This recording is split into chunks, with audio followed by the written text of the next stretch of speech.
Welcome, ladies and gentlemen, to the 3G's Fitness Podcast, 3 generations of fitness. I'm Coach Cisco. Coach Michael. And I'm Coach Kyle. And today, ladies and gentlemen, we're going to talk about the importance of protein and creatine. Okay, let's start with protein first. Why is protein important to the human body? Because it is the building block of a cell. It is. It's the primary nutrient that builds muscle. And if you have more muscle, you burn more You get fat. more What? nothing. You burn more fat or So burn you more get more calories girls. at rest. You know, Or guys. or guys. Yep. What about you, Mike? What do you think about protein? It's essential. It's essential, right? Very important. It's very important, especially for seniors, because they probably didn't take protein early. Okay, and protein it's like the most important Macro. macro that you can take because it builds your muscles. Exactly. Stuff. So what I said. it's really important for them to take protein Yes. and stuff because if you don't, your muscles get depleted, and that's where your strength is right there, and stuff. So I always encourage, my client that I have, I make it very important for him to take protein, and I try to give him different ways of doing it, through protein bars, through protein powder, through natural protein, but it's Yeah, what are some examples of natural protein? steak, fish, Chicken. I use salmon. Meats, chicken. dairies, Yeah. eggs. Yeah. Well, that's another thing too, is that when we start listing out what's high in protein, it's super important because I always advise a lot of people try to get to as close to your body weight in grams in protein. So for example, if you're an individual that weighs 150 pounds, you should be aiming for 150 grams of protein. And the reason why I always say that, because 9 times out of 10, I don't believe people are going to hit that. I've been working with so many clients, they struggle to hit that. But if they're aiming, I agree. if they're aiming for that, there's a good likelihood that they'll at least get maybe 100 to 120 grams, Yeah.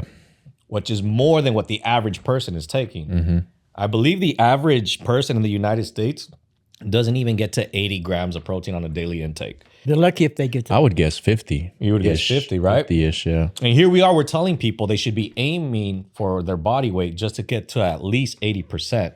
And I always tell that too. That's one thing that I see in common when I'm dealing with a lot of clients. And we're talking about weight, whether it's weight loss, weight gain. When we break down their nutrition, they're not consuming enough protein. And so I always that's why I like that you were listing foods off and things like that. What have you seen that has been a simple way to make clients stay on track though? Like, yeah, you can give them that, but like, what do you think has been something that you guys have shared with your clients that has helped them stay on track with a protein goal? A lot of times I tell them it's what they eat. Natural protein to me is the best protein. Okay. 100%. But if you can't, then you got to go to Supplements.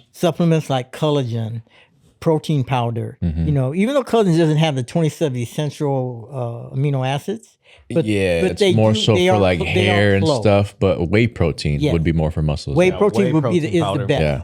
Because they ask me, how much protein do you take? I take anywhere from 200 to 300 a day, and I have to track it. I have to look at, okay, I take a whey protein. I also take another protein too. Yeah. So I put those two together. That was a big nugget right there. Track it. That's a very important thing. Yeah, you have. You wouldn't know track. unless you track it. You don't necessarily have to write it down, Right. But mentally, if you know what you're doing, oh well, this morning, okay. They usually say take. It would help to write it down. They though, usually for say sure. take your protein after you work out. That's usually the best time. So, when you go work out, if you work out in the morning, you get back, you take your protein, then you eat your breakfast. And I try to eat like 5 eggs, chicken sausage, or turkey bacon, or, boiled eggs, whatever, that's high in protein. And I'll sit there and I know an egg usually carries 5 grams of protein 6 for eggs. So if I have 5, Yeah, 5 to I go, that's 25 right there. And then I look to see what the turkey bacon does or the chicken sausage does. And if it's only like 3 or 4, I eat 5 or 6. right there, I've consumed close to over 60 to 70. in that meal alone. But this is why I like what Kyle said. It's good to write it down. Yeah, because you're speaking from someone that's been doing this for so long that you can look at it. And the same thing, all three of us have done it. That's why when you said egg right away, it's 5 to 7 grams of protein. We already know. Yeah. How do we know? We were writing things down eventually sometime in our life. So that's the one thing, because when clients sit there like, well, I don't know how much. And then, 8 ounces of chicken breast could be anywhere between 40 to 45 grams of protein. How do you know that? Because I wrote it down constantly, every day, tracking things down. It's in your head. It's like beef. And all that. It's in your head now. But when you first start, you look at the label first, or MyFitnessPal is a good one to use too. And when I did it, I wrote it down. Yes, there's a lot of apps now. There's MyFitnessPal. You can just find any app that will help you out. And as you log it in, it's going to tell you, you're going to start realizing, all right, fish has this many grams. All right, salmon has this many grams. All right, chicken has this many grams. Steak, you start getting familiarized, and then you can kind of like get into the habit of it too. And people will be shocked too when they find things, because you mentioned you have 5 eggs. And I always tell people, start with eggs. The first pushback I get, cholesterol. I don't want my cholesterol to go high. All right, go with cottage cheese. Cottage cheese. Yeah. I'm all like, if you get 1 cup of cottage cheese, that's 20 grams of protein right there. And that throws everyone off for a loop when like cottage cheese is like, oh, so, but and they're like, how'd you know? I was like, I searched it. I'm not an egg person. So I'm not big on eggs. You're not an egg person. No, I'm not. I was just like, I'll eat it from time to time, but I don't like eggs like that. So it's just something where I looked for something different. And once I found it, I was just like, and all I did was just search, It's like, all right, what's other than that? This thing in our hand. That app, this thing in our hand. Let me tell you something about these apps that track the calories. I didn't believe it at first. And I said, you know what? I'm going to get this app and I'm going to try it. And I don't believe it works, Which one? MyFitnessPal? An app. An app? I don't have my phone because you guys made me turn it off. Yeah. Well, you know how Michael Jalen gets. I can't look at it. But I had this app and I got it and I said, what's this for? So I filled it out and did everything. And I had a steak right there. And I think it was like a 5-ounce steak, and I got the app and I took a picture, and I took a quick picture. I told her how much doggone, it came up to like 72 grams of protein in there. And I'm like, are you kidding me? So you did the photo way. I've never done the photo way. It was hard for me to understand how that works and how accurate that is. But it's there. That's the thing. It's there. If people are just constantly tracking it, they're gonna realize, wait a minute, if I wake up at 6 a.m. by 6 p.m., I've already hit at least 100 grams if they're on the right track and they can see what they're eating. Yeah. And that's the one thing I always like to share the story with my wife when we were getting ready for our wedding. The whole year, I told her, let's do it the old school way. So she got 2 little journals, her journal, my journal. Every day we'd write in what we would eat. And we did use a meal prep company, Healthy Meals, shout out to them. But we also prioritize protein. So I told her, I was like, all right, you need to be aiming for 120 grams. And she would do that. She would go with the high protein based meals first and calculate that. And then the next day, that's what she would eat. She'd be like, all right, I need to eat this in order for me to eat my target. So I always tell people, like, tracking and planning is the way to do it. Is it tedious? Yes. But it's going to be worth it. And that's how she even got better too. She even got to the point, she's like, well, I had half a cup of oatmeal. I had half a cup of this. She's like, I already know it's going to be like about at most 18, least 15 grams. And she would always document the lowest number. And I always say, document the lowest number so that way you overshoot for a bigger number. And I think that's why, like I said, write it down, track it down, using that as well.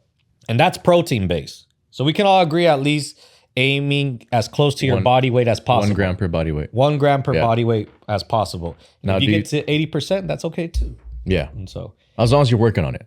Working on it. Now, you want to talk about creatine. Wait, hold on. Before we go to creatine, I still want to talk about protein real quick. So do you think nutrient timing for protein is important? Nutrient timing? Yes and no. It's optimal, but I understand that life is busy, life is hectic. So I understand it's go based off your lifestyle. Yeah. If you sometimes, like, maybe I have a doctor, she's working 12 hours. a day, it's not going to be easy for her to be on a timely base. So optimal, I do believe in it. If you can do it, yes. But understand, if it's a busy lifestyle, hey man, just get what you can during your breaks, during your whatever you can. Yeah. And so, but I'm a big believer in. I agree. In nutrition. Yeah, same. Just to kind of summarize that point, do you agree with that too?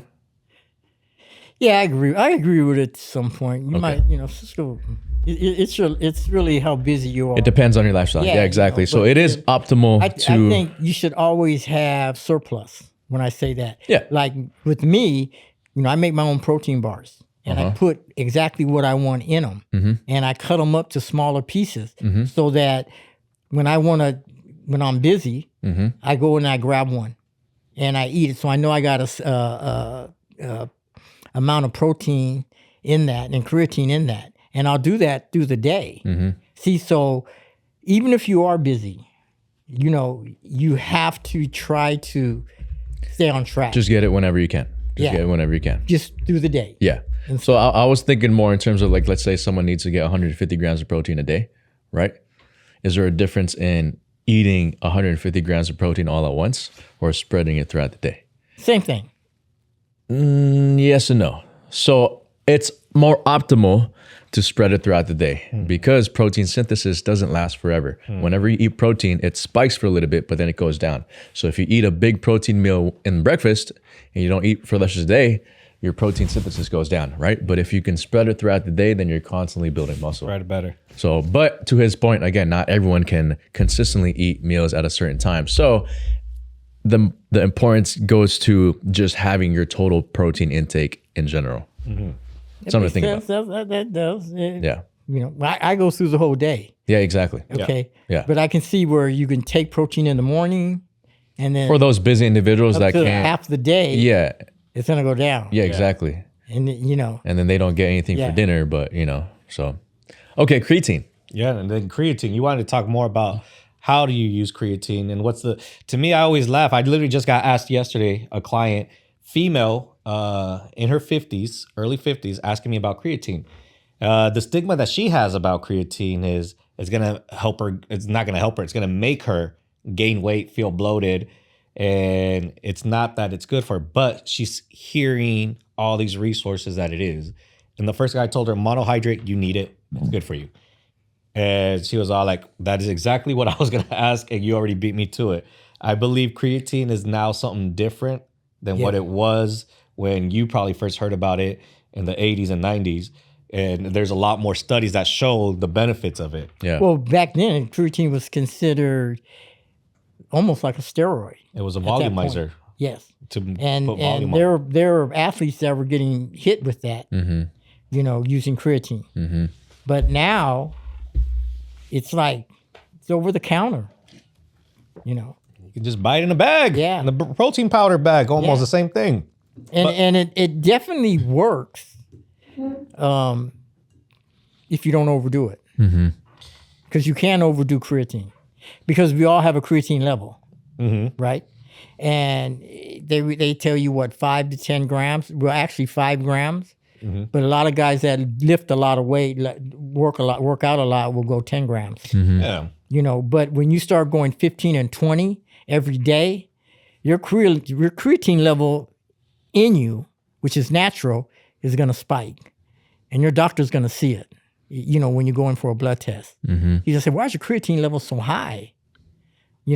When Because I'm trying to get these physical and mental like gains. 20 What you you're mean? Like 24, 25, and all of a sudden your creatine level's like 30, 32. Your doctor says, I think it depends on the intensity of the workout that the individual goes through on a daily basis, right? Someone that the average Joe 5 grams, I look at creatine today almost as similar as a multivitamin now. A multivitamin should be taken daily. Now, with all the studies and the new foundings that we've had in creatine, that should be done daily as well too. 5 grams for everybody. There's just been a lot of studies that the oxygen that it also brings to your brain as well too. And so Yes, but for those that you want a higher dose, so 10 grams.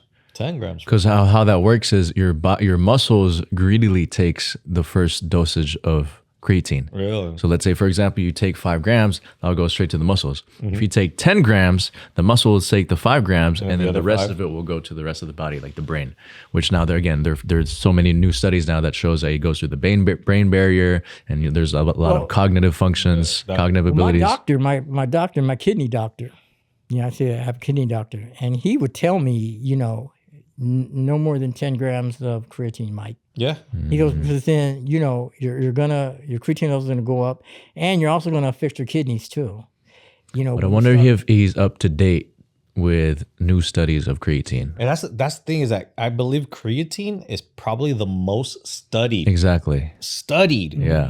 Because there's always something new. Because I remember, like I said, when I found out about creatine was like in 2008, 2010. And I was like about 20 years old, and I weighed like $140. I was like about 140 pounds. Then they're like, here. And it was in pill form that we sold at the gym.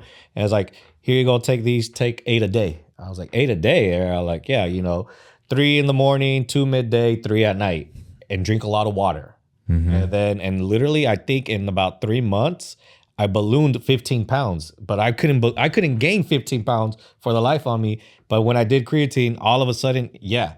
It was something that helped me gain the size and the mass. But that was, like I said, we're talking about almost 20 years ago. And now it's like there's just more new studies that are showing things like, and that's the one thing. I didn't even know that the first 5 grams went to the muscle like that. So I was just like one of those where, yeah, I was always told 5 grams is pretty good. And it's just going to be good for brain health too. And I think there's even studies showing that seniors, they're really pushing it for the senior community to start taking it, because it's definitely going to be helping out. I mean, seniors, those who are pregnant, like there's just so many good benefits to it. Yeah, I mean, I take creatine, every day. I put it in my protein bars, so I take creatine off through the day, and I don't really consider I consider myself strong for my age. Okay. My strength comes basically from the creatine. Which makes sense. It's moved up a lot. Because creatine just basically gives you more energy. Right. It recycles your ATP stores. 30, 40 years ago, when, I first got introduced to creatine, I was like just taking it. And then my doctor says, man, your creatine level's way out of whack. What are you doing? We're overdoing it. And I told him, well, I take creatine. He goes, how much you take? And I go, I don't know. Just one. I take, you just take one small scoop. I go, nah, man, I got a big scoop. I got my own scoop. I didn't use the scoop that it came with. It was. And he goes, you know what? You can't be having a creatine level that high. You just can't. You have to cut back, and that's when I started studying about it and started reading up on it, and they're right. They say 5 grams of creatine is sufficient. It is. For the average person. But then if you're a lifter and you lift a lot, they say go 10 grams. Because your muscles can use that. Because you're lifting heavy weight. So I do go 10 grams of creatine. When I make my sheet of protein bars, I put in 20 grams because I know it gets spreaded out amongst them and stuff. So you got something? It's definitely necessary. No, I was just doing research because you said earlier that a common belief is that creatine bloats. Yeah. Which it does for some people, but that's why there's so many new different types of creatine now. It's because creatine monohydrate was the king, was like the first one. It was. And then they started making the different versions of it more so for the people who get bloating. So it's like, it's more filtered creatine is what they started to create. So it's less bloating. And that's better on the digestive system. Yeah, see, because even like I said, even just a year ago, one of my female clients was asking me about it, and she's in her early 40s. Yeah, and the first thing I told her was get started on it.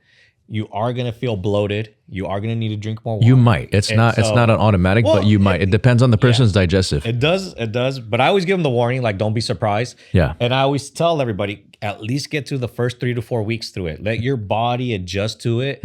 After that, You'll be fine. And, Yeah. and that was a year You will ago. drink a lot of water. Yeah, you will drink Yeah. a lot of water. And that was a year ago. And then I just saw her last week and we've still been consistent training. She's all like, I'm probably in the best shape I've been at in quite Yeah. some time. And I was like, yeah. And she was actually pushing back because she didn't like how she felt the first 2 weeks. She's like, I'm peeing like a racehorse. It's like, oh, this is it. Now, she got through that. It's been more than 6 months. She's not complaining about it. She's not complaining about the bloatedness. So I always warn, especially the females out there, because I know females, this is actually, I push a lot on my female clients is creatine. And I always tell them, it's like, hey, just be wary. You might react this way. Don't stop. Keep going. Like I said, suffer for about 3 to 4 weeks. After that, let your body regulate and you should be good as normal. Yeah. So we got the Or you can start with creatine monohydrate, and if you feel bloating, try out creatine hydrochloride, which is again, it's a more better solubility and better for your digestive system. Yes, And then there's creatine other hydrate? stuff too. Creatine hydrochloride, Hydrochloride. bonded with hydrochloric like- acid. Yeah, It's probably your most common one. less bloating, dissolves better. Like I said, you guys are always more than welcome to just drop some comments, ask us questions about it. We will get back to them or anything like that. But like I said, it's one of those things where protein, creatine, all it's going to do is just help you get better in your fitness journey. Any last words, good. Michael? Nope. Try it. Try it. Try it. So try it. Like, comment, subscribe, share You're this gonna video. ask me of my last words? Oh, I thought you were had that last word. Okay. Kyle, any final words? Try it. All right. I'm Coach Cisco. Coach Michael. I'm Coach Kyle. We'll catch you on the next episode. That was good.